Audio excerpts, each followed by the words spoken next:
She deserves a real man, not a base sergeant. My name is Nathan Cole, 36 years old, and I have served in the military for almost 2 decades. From Afghanistan to Syria, from night landings to top-secret missions in places even GPS can't locate. I've been through it all. But this morning, standing in the bright, marble-tiled kitchen of Richard Blake, my father-in-law, the man who owns the defense conglomerate Blake Tech, I was just a grunt.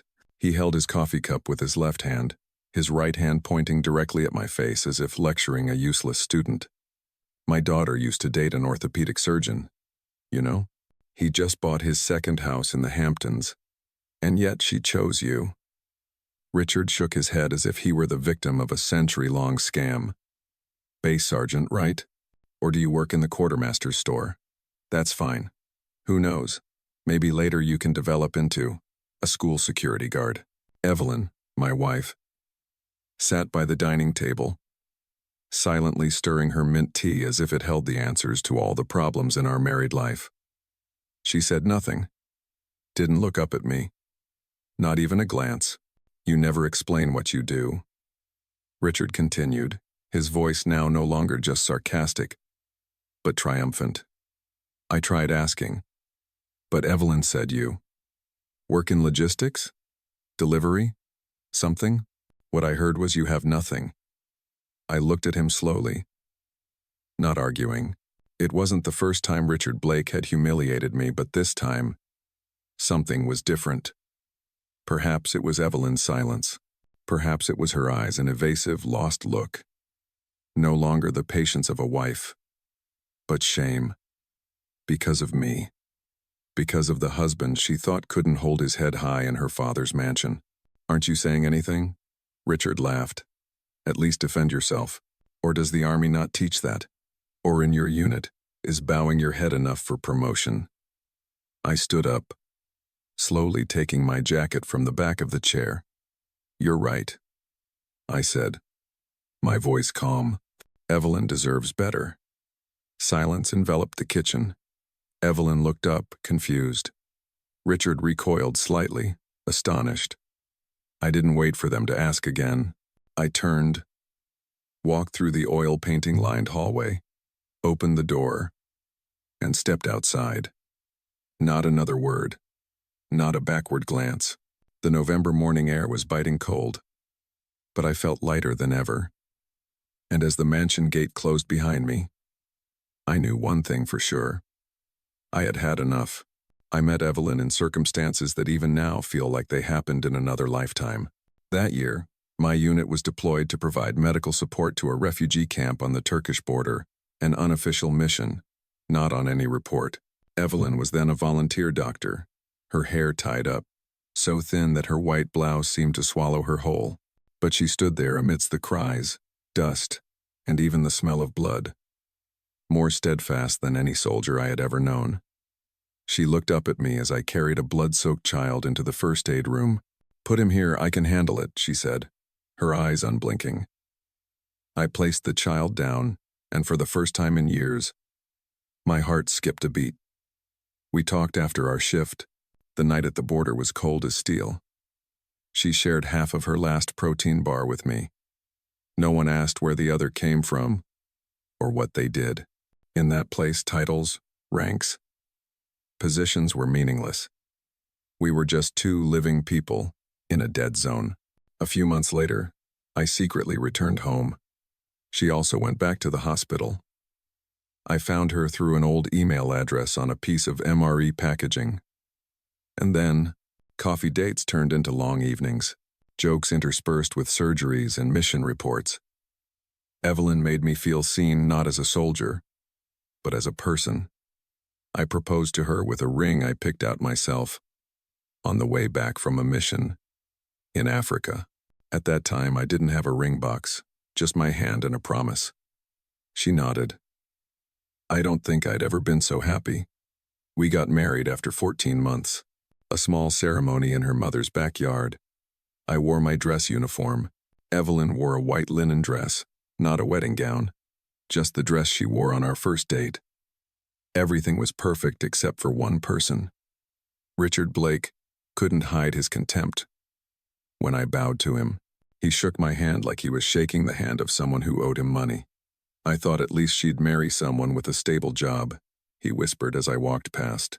Not a soldier who doesn't know what tomorrow holds.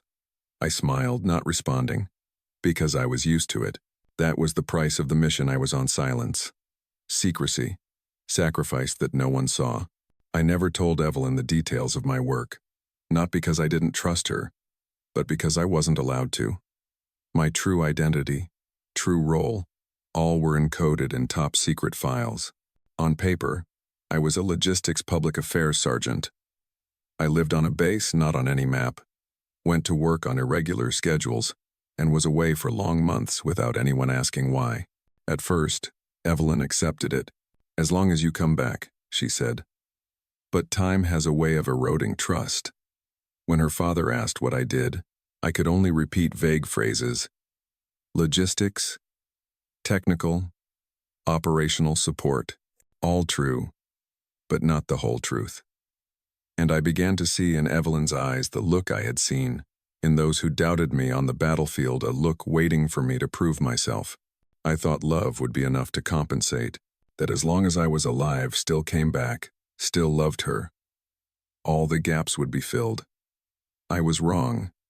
Gradually, each time I came home, I saw a greater distance between us, not because Evelyn changed, but because I had given her too little to believe in. I had let her enter a marriage where for most of the time she alone bore the gossip of her father, and what hurt me the most was she never defended me. Not once. A week after breakfast at Richard's house, I returned to the military base nestled in the New Mexico desert, where Google Maps only showed a blank brown streak. No nameplate, no welcome gate, just sand and barbed wire. I returned to my true role, Captain Nathan Cole, Strategic Advisor to the Special Operations Command. SOCOM. My job was to analyze, evaluate, and propose top-secret military funding projects. From next-generation surveillance equipment to applied biotechnology in combat, the presentations that flashy CEOs submitted to the Department of Defense, most had to go through my desk first. That morning, I received a new file on my desk, marked Priority 1 Ampere, company name, Blake Tech Defense Systems, sender, Richard Blake. I was silent for a long time. The file was a proposal for a collaborative development of biosensor technology, integrated into military uniforms to monitor soldiers' health on the battlefield, an idea that wasn't new, but had great potential if done right. The plan was 90 pages thick, full of charts, strategies, financial models, but I only needed 15 minutes to realize it had problems. Beneath the shiny veneer, Blake Tech was hiding a huge gap in real-world deployment capabilities. Most of the algorithms were incomplete. Patents were still in dispute. And notably, 2 key researchers had left the company 3 months ago. I traced back through the personnel file. A familiar name appeared. Dr. Evelyn Blake, my wife, formerly head of the biomedical research team at Blake Tech. Her resignation date was marked voluntary resignation for personal reasons. Personal? I smirked. Richard surely had his own definition for that word. For the first time in years, I no longer felt cold toward the numbers. I remembered Evelyn staying up until 2 a.m. to revise the experimental model, her hands trembling from coffee and exhaustion. I remembered her telling me about meetings where her father dismissed all scientific objections just because of business instinct. And I remembered the weariness in her eyes every time she left Blake Tech headquarters, a weariness that didn't come from work, but from having to live 2 roles, researcher and dutiful daughter. Now I understood why she was silent, why she never defended me. She had lived too long in a world where differing opinions were not allowed, where human value was measured by degrees, titles, and the car they parked in the lot. I closed the file, carefully placing it on the corner of my desk. Just one signature from me. A disqualified assessment sent to the review board, and Blake Tech would be eliminated from the project review. Just one decision. No emotion. No personal vendetta. Just the truth. Richard Blake did not deserve the funding he was requesting. That evening, I sat alone in my small office in the military compound. The desk was empty. The yellow light was faint. My personal phone was off. The world outside couldn't touch me at that moment. Only I and the sole question remained. Should I let him fall as he had made me bow for years? I thought of Evelyn. I thought of her eyes when she didn't speak up. And I thought of myself, the man who had lived behind the curtain for too long. That night, I didn't sign. Not yet, but I knew. Soon, Richard Blake would know exactly who he had offended. Evelyn's birthday was at the end of March, in the middle of spring but still cold. Richard hosted a dinner party at the mansion as every year, inviting all his friends, colleagues, even a few retired Pentagon generals whom he boasted about dining with when discussing defense contracts. I stood in the living room, holding a glass of wine but not drinking. Jazz music softly played from the ceiling speakers, filling the space not fully occupied by artificial conversations. Evelyn wore a navy blue silk dress, her hair tied up, smiling politely at each guest. She looked like someone perfectly programmed for her father's world, gorgeous, discreet, proper. I once loved that very silence. Now I feared it. Richard approached, a glass of whiskey in his hand, his arm around Evelyn's uncle, retired General Clayton, who once commanded a strategic Air Force unit. Clay just bought his third apartment in Manhattan. Richard laughed loudly. Just a small place, only a few million, but still better than living in a government-issued military house. Right, Nathan? I didn't answer. Evelyn was walking toward us, holding the birthday cake.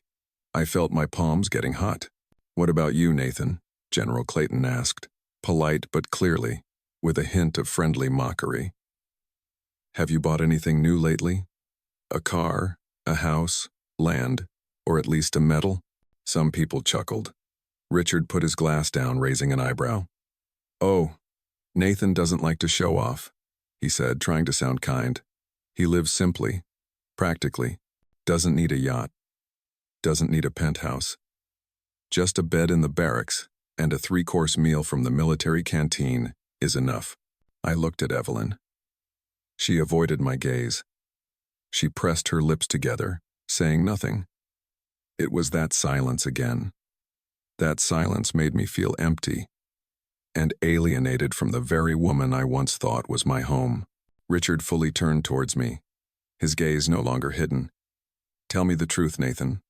He smirked. Did you ever think Evelyn should have married someone more suitable?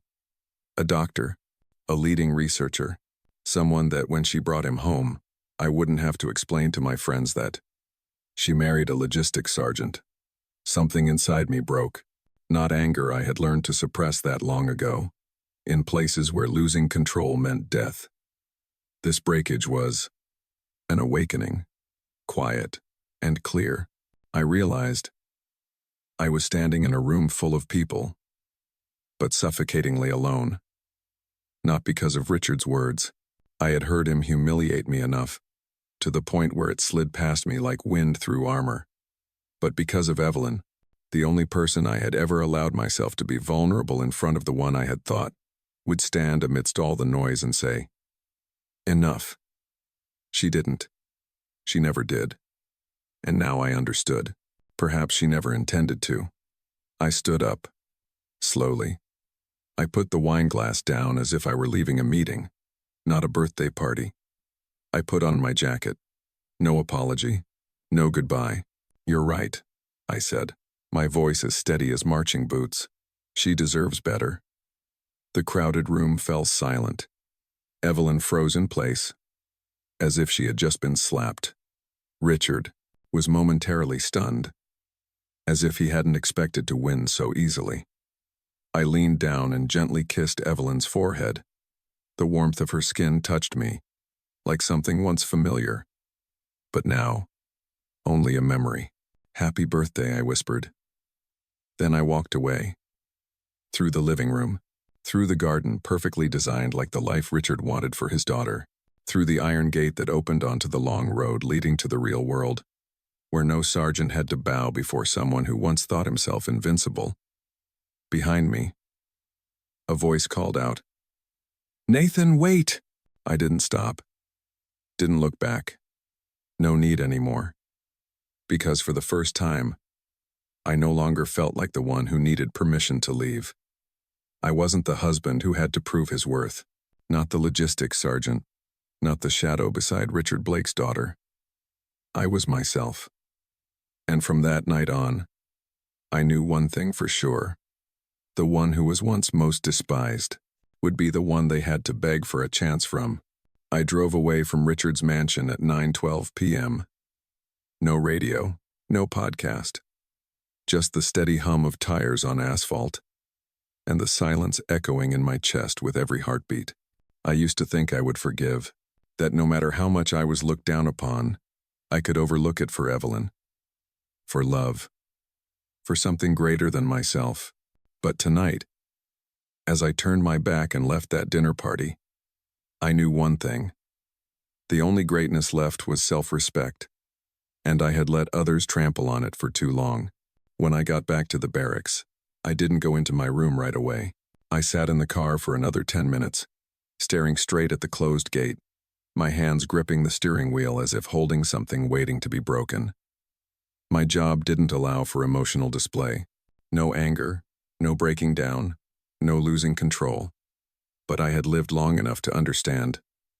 Sometimes discipline isn't about enduring, but knowing when to strike. The next morning, I arrived at the office early. Opened Blake Tech's project file again. Read every line as if reading the indictment of someone who once thought they stood above all. Richard had submitted a third proposal. More rushed. More embellished. A desperate attempt to cover up technical loopholes he thought no one would see. But I saw them. And this time, I didn't turn away. I called Lieutenant Colonel Hayes, a colleague, and also the person responsible for coordinating interagency funding. Send a withdrawal notice for Blake Tech's review proposal, I said. Mark it not qualified due to technical discrepancies, lack of independent research capability, and inconsistent scientific documentation. Are you sure? Hayes asked again. They're one of 3 corporations being considered for a long-term contract this year. It could affect regional strategy. I'm sure, I replied. They don't deserve it, and we don't fund foolish arrogance. I hung up. Opened my email. Drafted 3 documents. 1. Order to withdraw internal assessment for integrated biotechnology file. 2. Order to terminate strategic funding review for Blake Tech Defense Systems. 3. An internal document, stamped confidential, allowing me to disclose my role as a senior military advisor externally. Only when necessary. I sent all 3 to military legal, attaching a directive from higher-ups confirming my authority. By noon, all were approved. Richard Blake would not receive a direct email notification. No one called to inform him that he had been eliminated. It was just a name disappearing from the review list. A shadow that once seemed destined to be illuminated by money and power, now plunged back into the silence of failure. But I wasn't done. I wanted them to know. I wanted Evelyn to know. That evening, I drafted 2 messages, one for her, one for him. I didn't send them immediately. I scheduled both to be sent simultaneously, at exactly 10 a.m. the next day. At the same time, the legal department sent out the notification letter for the withdrawal of the strategic investment contract for Blake Tech. Evelyn would open the first message. I'm the one who eliminated your father's company from the defense project. And immediately after that, he, Richard Blake, received a message from the son-in-law he once called a base sergeant. Congratulations, Richard. You've just been dismissed by someone you considered worthless. No need to shout. No need to threaten. No need for revenge. I just let him free fall. 10:03 a.m. My phone vibrated 3 times. System confirmation messages. Message sent to Evelyn. Received. Message sent to Richard. Received. Withdrawal document. Successfully transferred to the Department of Defense funding system. I sat in the office, lights off. The only light came from the 3-layered bulletproof window.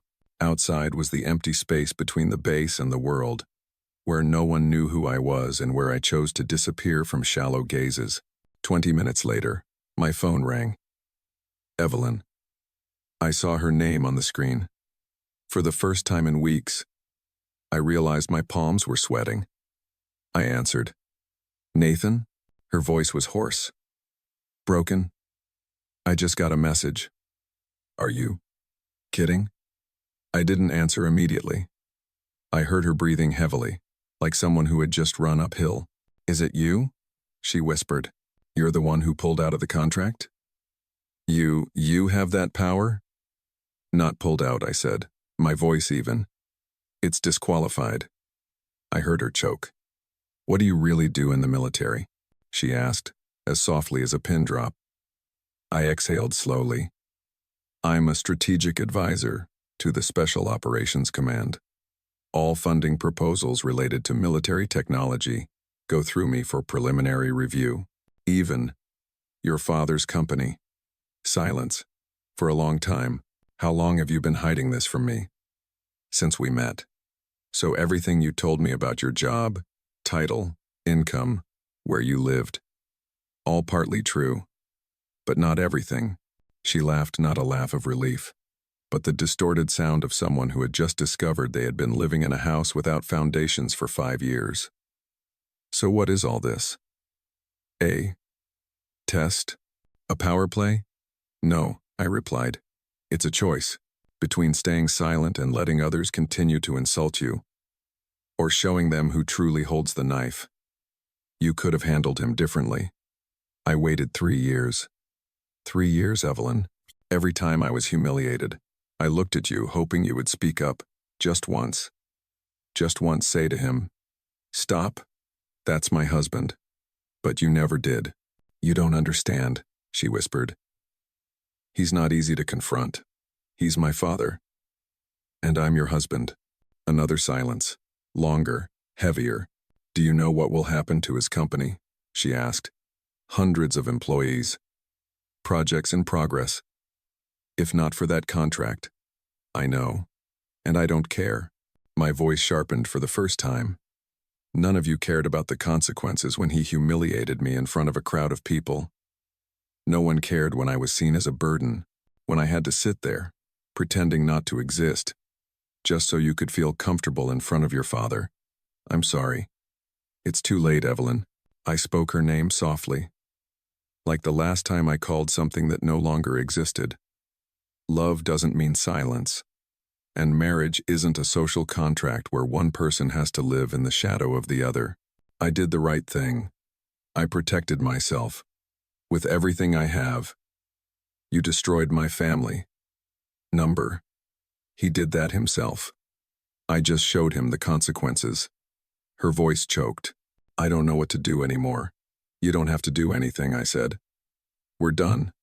I hung up, not cruelly, not threateningly. Just a quiet ending like a soldier putting away his gun after the last mission. 3 days after the last call, I received notification. Blake Tech was officially eliminated from this year's defense funding round. No public reason. No press release.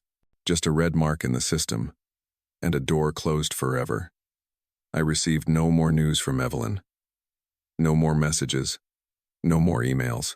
No more midnight calls with her soft voice asking, "Where are you?" Everything suddenly went silent, as if a door had closed from the other side, and the person who once stood there had also left. I knew she had left home. Some of her former colleagues messaged me. Evelyn applied for a transfer to a research institute in Seattle, a quiet place, less involved with tycoons, and certainly not connected to her father. A week later, I also received the divorce papers. No disputes, no prolonged process. One signature, and we officially became two strangers who once loved each other. She left a letter 2 pages, neatly folded in an envelope with no return address. Nathan, I don't know when I lost you. Maybe it was when I stayed silent the first time. Maybe it was when I chose to stand behind my father instead of beside my husband. I used to think I was keeping the peace for both sides, but now I understand when I stayed silent. I let you fight alone. I don't blame you. I just regret it. If one day you need an ally instead of a wife, I'm still here, even if it's just in an email or a familiar name appearing in the list of people no longer relevant. Evelyn? I read the letter, then folded it. No tears. No regrets. I just felt at peace. A few weeks later, I moved out of the New Mexico base. I was transferred to a small office in the mountains of Oregon, just far enough to avoid the past, just close enough to start something new. I rented a simple wooden cabin near the pine forest, made coffee by hand in the morning, and read newspapers and listened to the radio at night.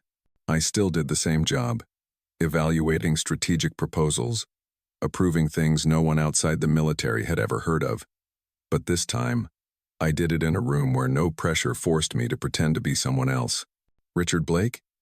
I didn't hear from him, but economic news spoke for itself. Blake Tech lost 2 more investors. Some partners turned away. Defense Weekly called it an empire crumbling due to mismanagement and unrealistic vision. He sold his Bay Area mansion, sold his controlling shares. Finally, he stepped down from the board and took an unpaid consulting job at a small startup specializing in military medical equipment. The name of that company never made it into any of my reviews. I saw his picture in a newspaper article walking out of a small office building near the airport. No longer with a driver, no longer with an assistant, just a document bag and a disheveled jacket. For the first time in his life, Richard Blake looked like he once thought I was. One May afternoon, I was walking home from the office when I saw a white envelope in my mailbox. No name, no return address. Inside was a photo. Evelyn standing at a podium, at a scientific conference. Her eyes were bright, her hair neatly tied. In her hand was a research paper with her name leading the team. On the back of the photo was a handwritten line. I found my voice again. I hope you have too. I didn't reply. I placed the photo on my desk, beside an old compass, the only gift I kept from my time as an anonymous sergeant. This story began with silence, and now it ends with silence. But it is a peaceful silence, free. Sometimes, what people need isn't an apology, but to be seen for who they truly are, for their true worth. And sometimes, the one most looked down upon is the one who has the power to decide who gets to stand tall.